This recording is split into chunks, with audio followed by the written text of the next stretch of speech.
On the night of March 3rd, 2026, the sky is going to do something incredible.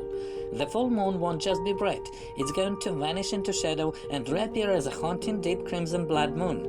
If you are in North America, Asia or Australia, you have a front row seat to the first total lunar eclipse of the year. But why does this happen? Why does it turn red instead of just going black? And exactly when do you need to look up? Today we're breaking down everything you need to know about the March 2026 total lunar eclipse. A total lunar eclipse occurs when the Earth moves directly between the Sun and the Moon. This creates a perfect alignment called Syzygy.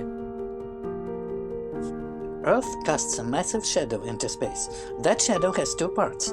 The Penumbra, the outer pale part of the shadow where the light is only partially blocked. The Umbra, the dark central core of the shadow. During a total eclipse, the entire moon passes through the Umbra. But here is the cool part. The moon doesn't go completely dark. Instead, it turns red. This is due to Rayleigh scattering, the same effect that makes sunsets red. Earth's atmosphere acts like a lens, bending sunlight and filtering out the blue light. Only the longer red wavelengths pass through, hitting the moon and reflecting back to us. Essentially, you are seeing the light from every sunrise and sunset happening on Earth, all at once projected onto the lunar surface. So, can you see it? This eclipse favors the Pacific region, North and South America.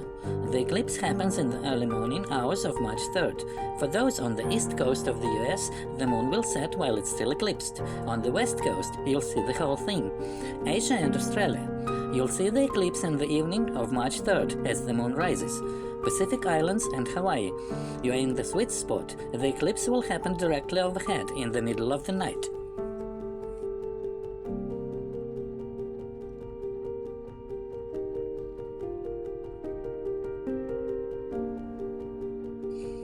Unlike a solar eclipse, you don't need special glasses for this. It is 100% safe to look at with your naked eyes. Here are some tips for the best view.